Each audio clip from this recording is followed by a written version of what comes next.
বললাম তার চূড়ান্ত বিপর্যয়ের মুখে পড়বে। তখন ওরা কায়দা করে দেখবেন ভারতবর্ষের দরিদ্র মানুষকে নিকেশ করার জন্য এমন সমস্ত পরিকল্পনা করবে, ওরাই হয়তো কায়দা কানুন করে আরেকটা যুদ্ধ লাগিয়ে দিয়ে গরিব মানুষের উপর বোঝা চাপিয়ে দেবে। এইটা তো পরিকল্পনা।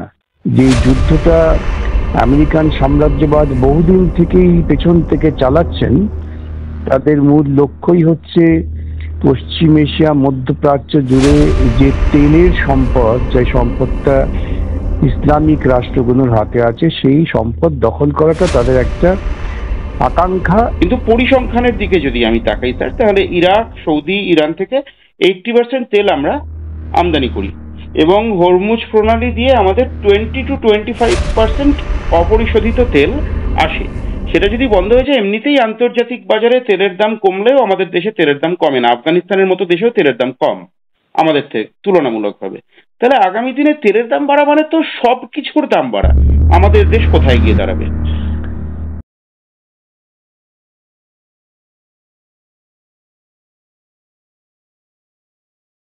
আপনি দেখছেন কবির সৌরভের ইউটিউব চ্যানেল।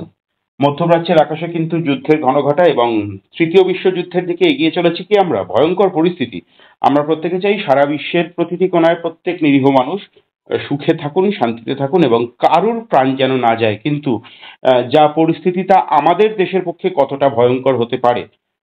তেলের দাম যদি, অপরিশোধিত তেলের দাম যদি বেড়ে যায়, তাহলে কিন্তু আমাদের দেশের অর্থনীতির সম্যক ক্ষতির সম্ভাবনা রয়েছে। এবং যদি তৃতীয় বিশ্বযুদ্ধের পরিস্থিতি তৈরি হয়, কারণ ইতিমধ্যেই কিন্তু ইরান ইসরায়েলের এই দ্বৈরথের মধ্যে একদিকে যেমন ইরানের পাশে এসে দাঁড়িয়েছে চীন এবং রাশিয়া, ঠিক একইভাবে ইসরায়েলের পক্ষে তার আগেই অবস্থান নিয়েছেন ডোনাল্ড ট্রাম্প। আমাদের দেশের পক্ষে এই পরিস্থিতি কতটা ভয়াবহ হতে পারে, কি ক্ষতি হতে পারে আমাদের দেশের, কি হতে পারে এই মুহূর্তে আমাদের বিদেশ নীতি, সে বিষয়ে আমরা কথা বলে নেব বিশিষ্ট আইনজীবী এবং কমিউনিস্ট নেতা শ্রী বিকাশ রঞ্জন ভট্টাচার্যের সঙ্গে। শুরুটা আপনি করেছেন স্যার, শেষটা করব আমরা। ইরানের প্রধানমন্ত্রী যখন বলছেন প্রেসিডেন্ট ট্রাম্পকে, তখন কি মধ্যপ্রাচ্যের আকাশ, এমনকি ভারতবর্ষের আকাশেও দুর্যোগের ঘনঘটা আরো বেড়ে উঠছে? আপনি কি বলবেন? দেখুন, গোটা পৃথিবীটা এখন খুব ছোট হয়ে গেছে। সেজন্যই অর্থনৈতিক ব্যবস্থা গোটা পৃথিবী জুড়েই বিভিন্নভাবে এক দেশকে অপর দেশকে জড়িত করে রেখেছে এবং তার উপর প্রভাব পড়ে। সভাপতি যুদ্ধ, যে যুদ্ধটা আমেরিকান সাম্রাজ্যবাদ বহুদিন থেকেই পেছন থেকে চালাচ্ছেন, তাদের মূল লক্ষ্যই হচ্ছে পশ্চিম এশিয়া মধ্যপ্রাচ্য জুড়ে যে তেলের সম্পদ, যে সম্পদটা ইসলামিক রাষ্ট্রগুলোর হাতে আছে, সেই সম্পদ দখল করাটা তাদের একটা আকাঙ্ক্ষা। এবং আদর্শগত দিক থেকে তাদের আরেকটা আকাঙ্ক্ষা হচ্ছে যে কমিউনিজমকে ধ্বংস করো। সেটা তো পারেনি। ভিয়েতনাম যুদ্ধে ওখানে গিয়ে মার খেয়ে পালিয়ে এসেছে। ওখানে যাওয়ার পক্ষে কি যুক্তি ছিল? যে ওখানে কমিউনিস্টরা তারা মাথাচাড়া দিচ্ছে। এখন গোটা মধ্যপ্রাচ্য জুড়ে ইরাককে তারা দখল করে নিয়েছিল। ইরাক কিন্তু সাদ্দাম হোসেনের নেতৃত্বে একটা ধর্মনিরপেক্ষ ও সম্প্রদায়হীন প্রশাসন ব্যবস্থা তৈরি করেছিল। সেখানে মেয়েদের স্বাধীনতা ছিল, শিক্ষার স্বাধীনতা ছিল, এবং যার ফলে যে তৈল খনিজের সম্পদ, তার উপরেও তাদের প্রভাবটা খুব দৃঢ় ছিল জাতির স্বার্থে, তাদের নিজস্ব ইরাকীয়দের স্বার্থে। কিন্তু আমেরিকা সহ্য করা হয়েছিল স্যার। হ্যাঁ, তাদের সহ্য না। তারা সেখানে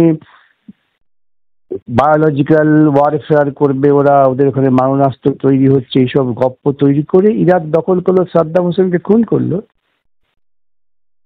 তারপর আফগানিস্তান থেকে সোভিয়েতের ক্ষমতা সরাবার জন্য তারা বিন লাদেনকে লালন পালন করলো, পুরো সন্ত্রাসবাদকে তারা প্রশ্রয় দিল এবং শেষ পর্যন্ত ওই সন্ত্রাসবাদী তালিবানদের হাতে আফগান তুলে দিয়ে চলে এলো।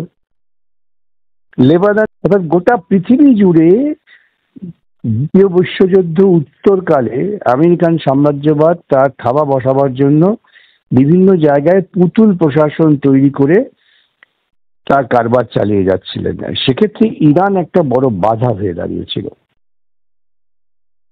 ইরানের ভেতরে তারা তাদের ধর্মীয় চিন্তার ভিত্তিতে দেশ পরিচালনা করছিলেন, শাসন করছিলেন। ইরানের মানুষ লেখাপড়া শিখছিলেন, ধর্মীয় অনুশাসন থাকলেও সেখানকার মেয়েরাও লেখাপড়া করছিল। এটা সহ্য হচ্ছিল না। এবং পাশাপাশি ইসরায়েলের জায়নবাদ তাকে আমেরিকা মদদ দিচ্ছিল, ইসরায়েলকে সামনে রেখে গোটা মধ্যপ্রাচ্য জুড়ে লড়াই চালাচ্ছিল। এখন ইসরায়েল ধারাবাহিকভাবে যেভাবে নরহত্যা করেছে, যে গণহত্যা করেছে, মানবতার ইতিহাসে এই ঘটনা ফ্যাসিবাদী হিটলারের কুকীর্তির পরে বোধহয় তুল্যমূল্য হতে পারে, আরো বেশিও বলা যায় স্যার, আরো বেশিও বলা যেতে পারে। সেক্ষেত্রে আমেরিকার যারা তথাকথিত মানবাধিকারী বলে লাফালাফি করেন, প্রতিবাদও করেননি, আপত্তিও করেননি, পেছন থেকে মদত দিয়ে তারা ইরানের ওপর আক্রমণ করালেন ইসরায়েলকে দিয়ে। তারা ভেবেছিলেন যে ইসরায়েল এত শক্তিশালী যে তারা যদি আক্রমণ করে তাহলে ইরান ভেঙে পড়বে এবং ইরানের বুকে ট্রাম্প বা আমেরিকান সাম্রাজ্যবাদ তারা তাদের পছন্দসই পুতুল সরকার তৈরি করে নিয়ন্ত্রণ করতে পারবে। কিন্তু ওরা বুঝতে পারেনি যে ইরানও তার আত্মসম্মান, আত্মমর্যাদা, তার ঐতিহাসিক ঐতিহ্য, ইরান একটা প্রাচীন সভ্যতা, পারস্য সভ্যতা, প্রাচীন সভ্যতা। অবশ্যই স্যার, এবং সেখানে 88% বেশি লিটারেসি রেট। হ্যাঁ, তারা নিজেদের আত্মমর্যাদার জন্য কিন্তু তারা জানতো আক্রমণ হতে পারে, তারা নিজেরা শক্তিশালী হয়েছেন এবং সেই শক্তিশালী হয়েছেন। তাদের সম্পদ হচ্ছে কিন্তু খনিজ সম্পদ, পেট্রোলিয়াম সম্পদ। এখন ইসরায়েলকে দিয়ে একটা জুয়া খেলতে চেয়েছিলেন আমেরিকান সাম্রাজ্যবাদ, বিশেষ করে ট্রাম্প ক্ষমতায় আসার পর। তিনি লোকের কাছে ভোট চাওয়ার সময় বললেন যে আমি যুদ্ধ চাই না, যুদ্ধবিরতি সব করে দেবো, কিন্তু প্রকৃতপক্ষে তিনি তার নিজের ব্যবসার জন্য তিনি এমন একটা নির্মম কথা বললেন যে গাজাকে আমি পরিষ্কার করে দেবো, সেটাকে সুন্দর একটা সমুদ্র সৈকত বানিয়ে দেবো, মানুষ বেড়াতে আসবেন। অর্থাৎ গাজায় প্যালেস্টিনিয়ানদের যে অধিকার, তারা যে বসবাস করছিলেন, সেই মানুষগুলোকে তিনি জঞ্জালের মতো এক জায়গা থেকে আরেক জায়গায় ছুড়ে ফেলে দেবেন, এই পরিকল্পনা। সেই পরিকল্পনার তার অন্যতম সাকরেদ হচ্ছে ইসরায়েল। এখন ইসরায়েল অঙ্কে ভুল করে ট্রাম্পের প্ররোচনাতেই আমি বলবো তাহলে ইরান আক্রমণ করলেন। এখন ইরান যে প্রত্যাঘাত করতে শুরু করলো তাতে ইসরায়েলের কিন্তু মেরুদণ্ড ভেঙে গেছে। এখন সেই জায়গায় দাঁড়িয়ে ইসরায়েল তারা ট্রাম্পকে বা আমেরিকান শক্তিটাকে ব্যবহার করে ধমক দেওয়ার চেষ্টা করলেন ইরানকে, কিন্তু ইরান ধমকে মাথা নত করেনি, তারা লড়াই চালাচ্ছেন। এখন এই লড়াইকে দীর্ঘস্থায়ী করতে গেলে করার জন্য ইরান যদি তেল সরবরাহ বন্ধ করে দেয় একেবারেই, তাহলে গোটা পৃথিবী আক্রান্ত হবে, ভারতবর্ষ আক্রান্ত হবে। আর ভারতবর্ষ মোদির আমলে তার যে বিদেশ নীতি, এত নক্কারজনক বিদেশ নীতি ইতিপূর্বে ভারতবর্ষ দেখেনি। যে ইরান এক সময় চূড়ান্ত ক্রাইসিসের সময় আমাদের পাশে দাঁড়িয়েছিল, সেই ইরানকে বর্জন করে আমরা সমর্থন করতে শুরু করলাম ইসরায়েলকে। কোন ইসরায়েল? যে ইসরায়েল গণহত্যার জন্য ক্রমশ কুখ্যাতির শীর্ষে উঠেছিল। আজকে ভারতবর্ষ যার ফলে বৈদেশিক নীতির ক্ষেত্রে প্রকৃতপক্ষে একঘরে হয়ে পড়েছেন। গোটা পৃথিবী যখন নাকি ইউএন সিকিউরিটি কাউন্সিলে, জেনারেল কাউন্সিলে তারা একটা প্রস্তাব আনছিলেন যে এইভাবে গাজায় নির্বিচারে শিশু নারী হত্যা করা হচ্ছে, হাসপাতালের উপর আক্রমণ করা হচ্ছে, এমনকি রেড ক্রস এমপ্লয়ি তাদের উপর আক্রমণ করা হচ্ছে, মানুষকে মারাটাই একমাত্র লক্ষ্য হয়ে দাঁড়াচ্ছে, তার বিরুদ্ধে একটা নিন্দা প্রস্তাব পর্যন্ত নিতে ভারতবর্ষ ভয় পেল, তারা সই করলো না। এর থেকে লজ্জাজনক পরিস্থিতি আর কিছু হতে পারে না। এবং আজকে যদি তেল সরবরাহ ইরান থেকে বন্ধ হয়ে যায় তাহলে আমাদের ভারতবর্ষের অর্থনীতি মুখ থুবড়ে পড়বে। ইতিমধ্যেই আমরা আকণ্ঠ দেনাগ্রস্ত হয়ে আছি। তারপরেও এই তেলের দাম যদি বাড়তে শুরু করে তাহলে কোথায় দাঁড়াবো আমরা? উচিত ছিল সকলে মিলে এক হয়ে মার্কিন সাম্রাজ্যবাদকে, ইসরায়েলকে প্রতিহত করা। ইসরায়েল তার ভূমিতে আছে, থাকুন, কিন্তু প্যালেস্টাইনের যে একটা অস্তিত্ব আছে, একটা দেশ, সেই মানুষকে তাকে শান্তিতে থাকতে দিতে হবে। এই টু কান্ট্রি থিওরি যেটা ইউএনএ গ্রহণ করা হয়েছিল সেটাকে বাস্তবায়িত করতে হবে, সেটা করা হলো না। এবং যার ফলে আজকে গোটা পৃথিবীতে কিন্তু একটা ভারসাম্যের পরিবর্তনের লক্ষণ দেখা যাচ্ছে। চীন, রাশিয়া এবং সমস্ত ইসলামিক কান্ট্রি তারা ইরানের পক্ষে দাঁড়িয়ে পড়েছেন। এই চীন যেভাবে দৃঢ়তার সঙ্গে কথা বলছেন, ইতিপূর্বে কিন্তু আমরা চীনকে দেখিনি কোনো এরকম আন্তর্জাতিক যুদ্ধক্ষেত্রে কোনো পক্ষ অবলম্বন করতে। তারা কিন্তু স্পষ্ট একটা পক্ষ অবলম্বন করেছেন। এমনকি নর্থ কোরিয়া, হুম। যে নর্থ কোরিয়াকে আমেরিকা অনেক চেষ্টা করেও একেবারে পৃথিবী থেকে বিচ্ছিন্ন করে দেওয়ার চেষ্টা করেও পারেননি, ব্যর্থ হয়েছেন। এই সমস্ত মানুষ যারা সাম্রাজ্যবাদের বিরুদ্ধে এককাট্টা হচ্ছেন, এটা যদি চূড়ান্ত পরিণতির দিকে যায় তাহলে আমার মনে হয় যে একটা ভারসাম্যের পরিবর্তন হয়ে যায় পৃথিবীতে, স্যার এখানে এবং আমার সেটা একটা ইতিবাচক দিকেই যাবে বলে আমার ধারণা। স্যার এখানে আমার একটা খুব নির্দিষ্ট প্রশ্ন আছে। আমি যদি তর্কের খাতিরে ধরেও নিই যে বিকাশ রঞ্জন ভট্টাচার্য একজন কমিউনিস্ট, তিনি একজন কমিউনিস্ট নেতা, তিনি একজন কমিউনিস্ট সাংসদ, তিনি মোদির বিপক্ষেই কথা বলবেন, এটা স্বাভাবিক।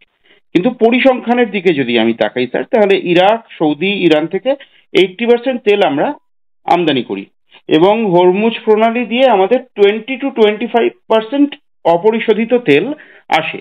সেটা যদি বন্ধ হয়ে যায়, এমনিতেই আন্তর্জাতিক বাজারে তেলের দাম কমলেও আমাদের দেশে তেলের দাম কমে না। আফগানিস্তানের মতো দেশেও তেলের দাম কম আমাদের থেকে তুলনামূলকভাবে। তাহলে আগামী দিনে তেলের দাম বাড়া মানে তো সব কিছুর দাম বাড়া। আমাদের দেশ কোথায় গিয়ে দাঁড়াবে?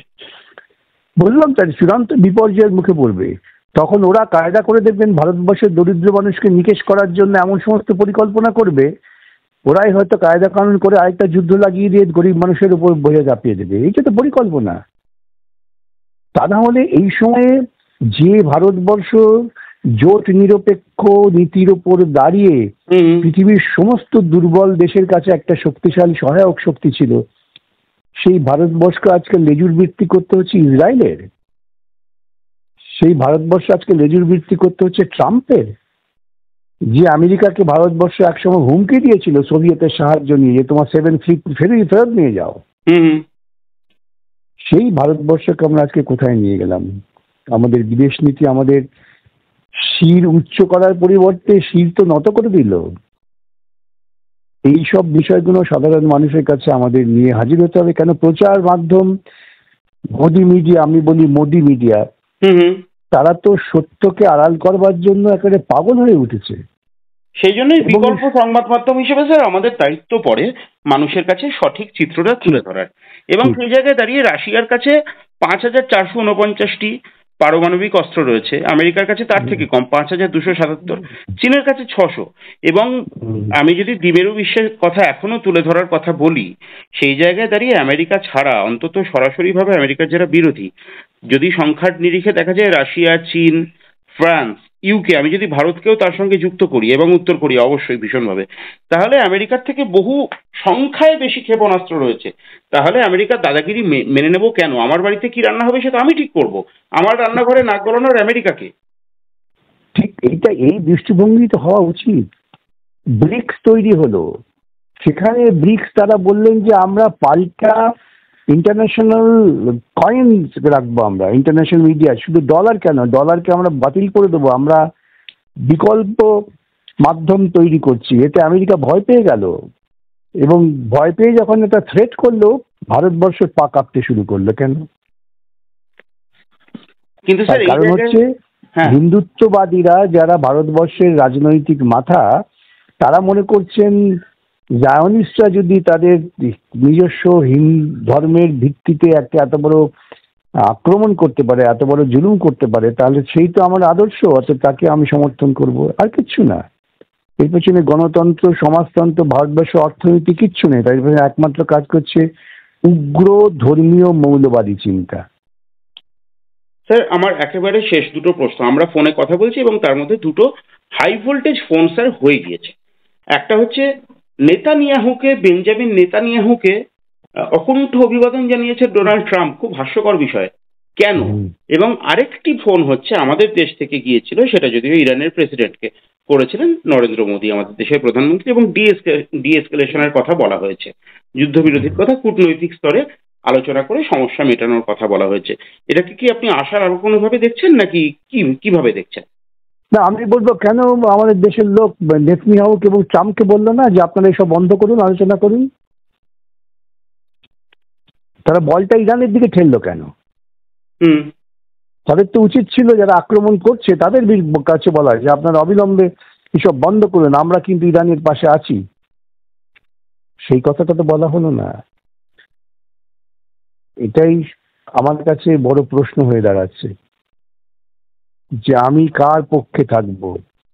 আমি কি মানবাধিকারের পক্ষে থাকবো, মানবতার পক্ষে থাকবো, প্রাচীন সভ্যতা ঐতিহ্যকে রক্ষা করার পক্ষে থাকবো, না আমি জায়নবাদীদের পক্ষে থাকবো, যুদ্ধ উন্মাদনার পক্ষে থাকবো? এই মৌলিক জায়গাটাই হচ্ছে আমাদের সবচেয়ে বড় চিন্তার বিষয়।